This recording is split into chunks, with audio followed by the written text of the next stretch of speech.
I want to talk about Europe, Ben. We're seeing, we're about to move into festival season. I almost called it festival season. Conference season, symposia season. We got Tectonic in Europe. We got DSEI coming up in London. Does that mean Steam Zone gets to go to Europe? Steam Steam we're Zone in not Paris we're next not week? spoiling any surprises just yet.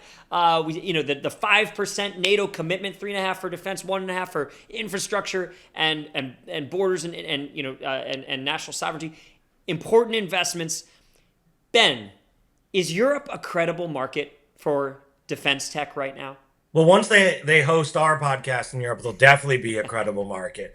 But until then, yeah, I think they're making the right moves. I think, the U.S. spent 20 years in Iraq and Afghanistan, and probably defense spending in Europe seemed, and some of Europe obviously participated in that, and we appreciate their support. But the defense didn't seem like a top of mind important issue for Europe.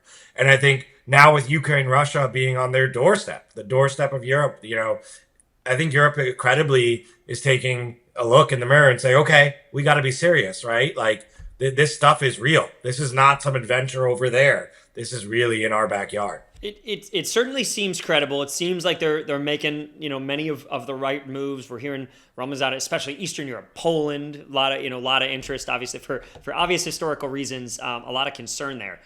Then let's talk about NATO as a potential customer. This week there was an interesting article in War on the Rocks and Cogs of War talking about the effort to what they called supercharge Europe's innovation ecosystem, and they give some time to the NATO's Rapid Adoption Action Plan and the NATO Innovation Fund.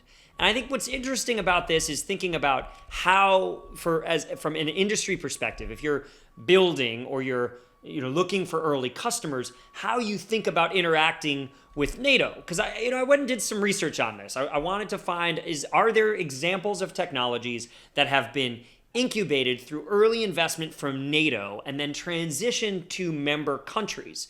Because naturally, I think NATO is an abstraction layer from the countries, from the member states.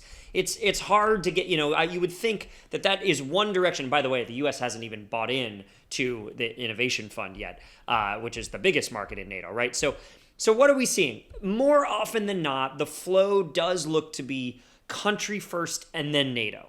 So there's some examples. There's some companies like Arcex Robotics and Techiver, which were battle tested kind of in Ukraine or used by the UK or other EU agencies. And then the NATO Innovation Fund kind of worked almost as a transition fund. Think about like what a StratFi or a TACFi award might do in the US. You're not a baby, but you're not yet a man. You're kind of somewhere in between. You're wandering and hoping to kind of get picked up.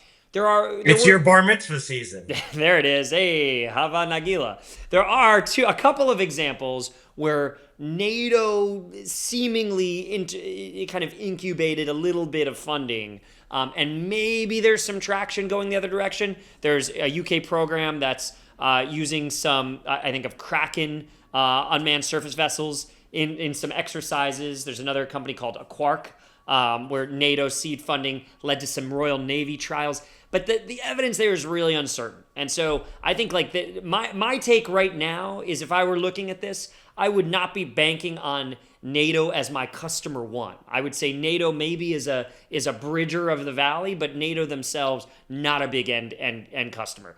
Are you on the same page with me there, Ben, or what would you say? Yeah, I think when it comes down to it, building new stuff is hard, right? And sure, there might be some innovation theater stuff, but that's probably the precursor to real stuff too. And so I think there are the right noises being made right now by NATO. And let's make sure it becomes a real market, that it's not just a tease, that you actually get to graduate your bar mitzvah and move on to celebrate a wedding one day. If NATO were making a noise, what would the noise be? And if a tree falls in the forest, well, the forest, what German forest would that be? Black Forest. I think it's a dolphin. I'm hearing a dolphin. A dolphin click. That's what I'm hearing. Man, that's what we're doing.